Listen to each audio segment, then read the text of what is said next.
Hello दोस्तों, map techno में आप सबका स्वागत है। आज का वीडियो जो है काफ़ी कमाल का होने वाला है। इस वीडियो में जो है स्ट्रक्चरल एस्पेक्ट्स ऑफ आईओटी को समझेंगे। आज जो कंसेप्ट मैं बताऊंगा आपको और ये कहीं नहीं मिलेंगे। मैं जो आज आपको स्ट्रक्चरल एस्पेक्ट जो समझाऊंगा आपको ऐसा और कहीं नहीं बताया जाएगा। इसलिए वीडियो को पूरा अंत तक ज़रूर देखें और कोई भी चीज़ को मिस मत करें। आज मैं जो है पूरे स्ट्रक्चरल एस्पेक्ट्स ऑफ आईओटी को समझाऊंगा।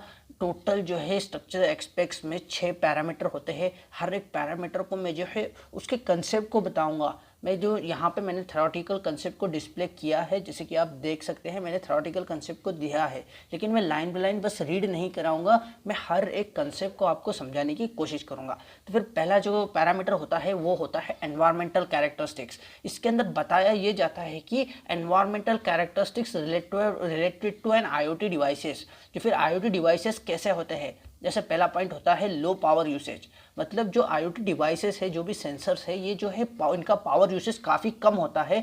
इसीलिए वो छोटी सी बैटरी पे भी ज़्यादा दिन तक, ज़्यादा वर्षों तक, ज़्यादा महीनों तक जो है वो चल जाते हैं। और जो इन सेंसर का जो भी रेट होता है, जो भी प्राइस होता है, ये काफ़ी कम होता है कंपैरेटिबल टू अदर डिवाइसेस। या आईओटी की डिवाइसेस के जो भी सेंसर्स वगैरह होते हैं, इन डिवाइसेस का जो भी रेट होता है ये काफ़ी कम होता है। सिंगल या डबल डिजिट के अंदर ही इसका जो है रेट किया जाता है। और ये जो लैन में जितने डिवाइसेस कनेक्ट नहीं हो सकते, उससे ज़्यादा डिवाइसेस ये आईओटी के प्लेटफॉर्म पर कनेक्ट हो सकते हैं। आप मतलब ये तो चीज़ कॉमन है कि आईओटी के प्लेटफॉर्म पर मिलियंस ऑफ डिवाइसेस आज कनेक्ट हो रहे हैं। और जो है ये आईओटी की डिवाइस को जो प्रोसेसिंग करने के लिए अगर 8 बिट प्रोसेसर हो और 32K फ्लैश मेमोरी हो तो भी ये डिवाइसेस वहाँ पे चल जाते हैं। और आईओटी डिवाइसेस को सिंपली रिक्वायरमेंट है सिंपल वायरलेस कम्युनिकेशन टेक्नोलॉजी की।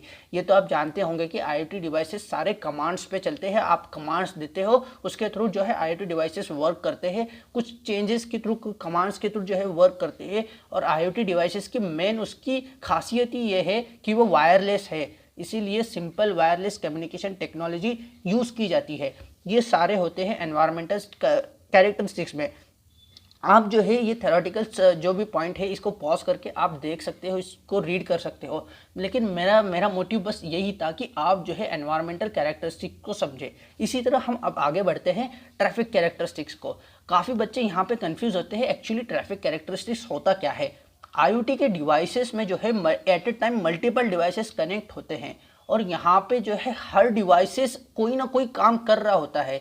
कोई डिवाइसेस कभी कभार आइडियल हो जाए, मतलब हर डिवाइसेस कुछ ना कुछ काम करता होता है। आईओटी प्लेटफॉर्म काम क्या, आईओटी प्लेटफॉर्म का इसमें काम यह होता है कि अभी जो डिवाइसेस, अगर एक डिवाइसेस जो है कम्युनिकेशन कर रहा हो, या एक डिवाइसेस कहीं पे डेटा शेयर कर रहा हो, या एक डिवाइसेस कहीं से डेटा रिट्रीव कर रहा हो, या कोई डेटा अपडेट कर रहा हो, इन सारे ट्रैफिक को वो जो है मैनेज करने का काम करता है कि at a time her cheese manage हो जाती है। जैसे कि यहाँ पे दिया है एग्जाम्पल एक सेल्युलर मोबाइल नेटवर्क का। यहाँ पे हो सकता है एट अ टाइम 2 बंदे जो है एक दूसरे के साथ बात कर रहे हो। यहाँ से एक बंदा जो है बात जो कर रहा है, इसके अंदर प्लेटफॉर्म आईओटी का काम करेगा कि एक बंदे की बात दूसरे बंदे तक पहुंचाना और दूसरे बंदे की बात पहले बंदे तक पहुंचाना, ये काम हो रहा है साइमल्टेनियसली। ऐसा हो सकता है कि यहाँ पे कोई और डिवाइस भी हो जो है कहीं से डेटा इंस्टॉल कर रहा हो, कहीं से डेटा या वीडियो ऑडियो जो है वहाँ पे वो डाउनलोड कर रहा हो। यहाँ पे आईओटी इस कैरेक्टरिस्टिक को, इस ट्रैफिक को भी मैनेज करता है। और जो 2 बातें कम्युनिकेशन हो रहा है, इस चीज़ को भी बात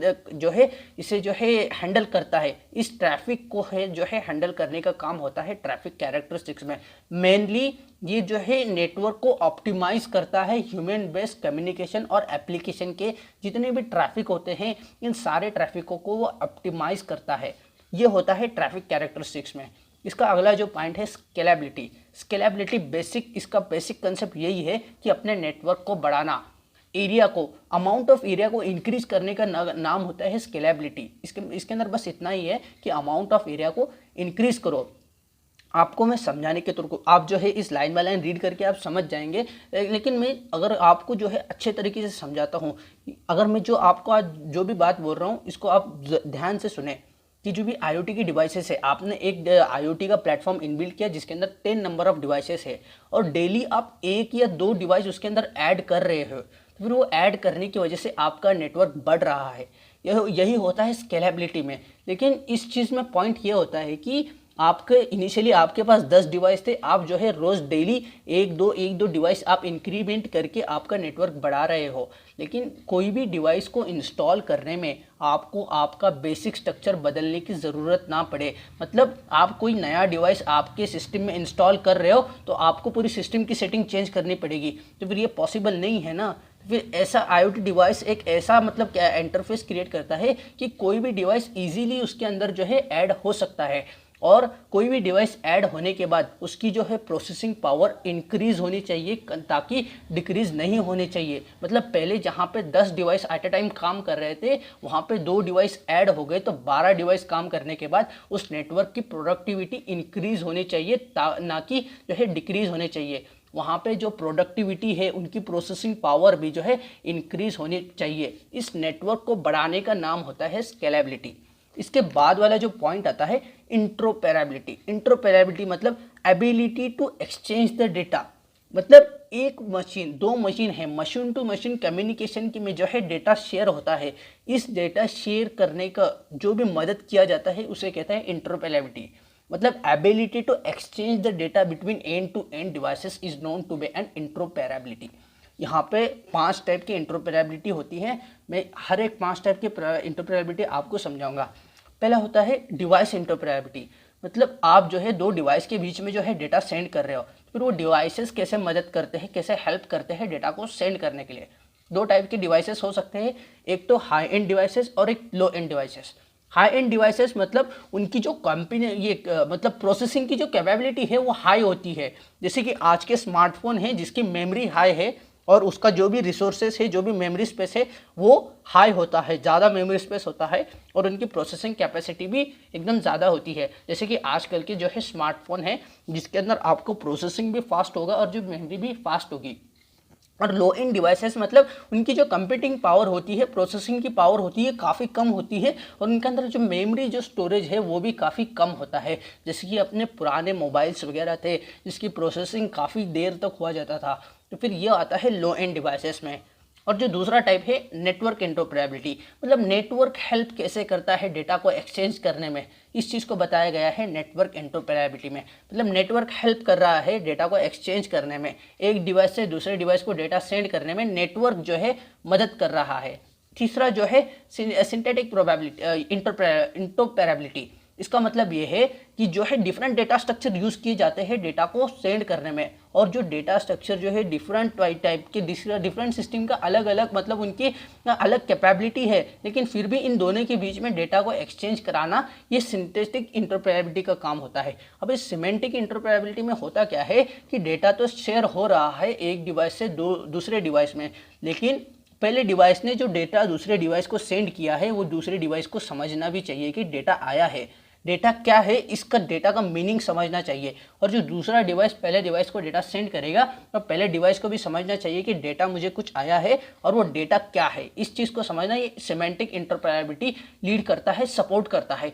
पांचवा जो है काफ़ी इंपॉर्टेंट पॉइंट है प्लेटफॉर्म इंटरऑपरेबिलिटी। जो भी आपका ओएस है, जो भी एंड्रॉयड ओएस हो या आपका लैपटॉप में विंडोज़ हो, लिनक्स हो, ये ओएस जो है सपोर्ट करता है, हेल्प करता है डेटा को एक्सचेंज करने के लिए। मतलब प्लेटफॉर्म टू प्लेटफॉर्म जो है डेटा शेयर करना, तो फिर ये होता है प्लेटफॉर्म इंटरऑपरेबिलिटी। अगला जो कंसेप्ट आता है वो सिक्योरिटी एंड प्राइवेसी। ये काफ़ी इंपॉर्टेंट होता है जहाँ तक कि आईओटी की डिवाइसेस में अब तक तो ज़्यादा सिक्योरिटी नहीं होती है आईओटी के सिस्टम में, लेकिन हमें सिक्योरिटी और प्राइवेसी का बहुत से ध्यान रखना बहुत ज़रूरी है कि आपका जो है डेटा कहीं पे भी गलत इस्तेमाल ना हो। मतलब जो है आप ब्राउज़र पे जो है कहीं पे भी आप डेटा स्टोर करते हो तो वहाँ पे एक प्राइवेसी होती है। अगर आपका डेटा प्राइवेट ना हो, प्राइवेसी ना हो, तो आप वहाँ पे डेटा नहीं सेंड करते। किसी भी अननोन पर्सन को वो जो है उसका गलत इस्तेमाल कर सकता है, इसलिए आपको एक ऑथेंटिकेशन दिया जाता है। जैसे मेल के थ्रू जीमेल में अगर आपको जो है जीमेल अकाउंट क्रिएट करना हो तो आपको पहले वहाँ पे पासवर्ड वगैरह पूछा जाता है। ये होती है प्राइवेसी और सिक्योरिटी की। मतलब आपका सिस्टम को जो है एक सिक्योर रहना है। अगर कोई बाहर का नेटवर्क का आदमी अगर अपने सिस्टम के अंदर कम्युनिकेशन करना चाहता है तो पहले उसका जो है ऑथेंटिकेशन मांगा जाएगा, उससे मतलब यूज़र आईडी और पासवर्ड पूछा जाएगा। अगर यूज़र आईडी और पासवर्ड अगर कुछ मिलता जुलता हो, अपने डिवाइसेस में स्टोर्ड हो, अगर वो डिवाइसेस हमसे जो है कनेक्टेड हो, तो फिर अगर उसका यूज़र आईडी और पासवर्ड अगर मैच मैच हो रहा हो तो वो अपने सिस्टम के अंदर से डेटा एक्सेस कर पाएगा, वरना वो एक्सेस नहीं कर पाएगा। ये सारे होते हैं सिक्योरिटी पर्पस में। अपने IoT डिवाइस को सिक्योर करना, कोई भी अगर सिस्टम अगर किसी भी हैक करो, जैसे कि काफ़ी साल पहले 3-4 साल पहले किसी एक IoT के स्मार्ट कार को जो है हैक किया गया था हैकर्स के थ्रू, और हैक करने के बाद उसके सारे पावर स्टीयरिंग, पावर विंडोज़ जो है एटोमाइज किए गए थे, जिसकी वजह से काफ़ी एक्सीडेंट क्रिएट हो गए। तो फिर ये सारे इंसिडेंट ना हो तो फिर उन्होंने क्या किया था, वो कार को अपने अंदर मैनिपुलेट कर लिया था, और कार को मैनिपुलेट करने की वजह से जो है कार के काफ़ी सारे एक्सीडेंट करवाए गए। इन सारे चीज़ों का ना हो इसके लिए सिक्योरिटी और प्राइवेसी काफ़ी इंपॉर्टेंट हो जाते हैं।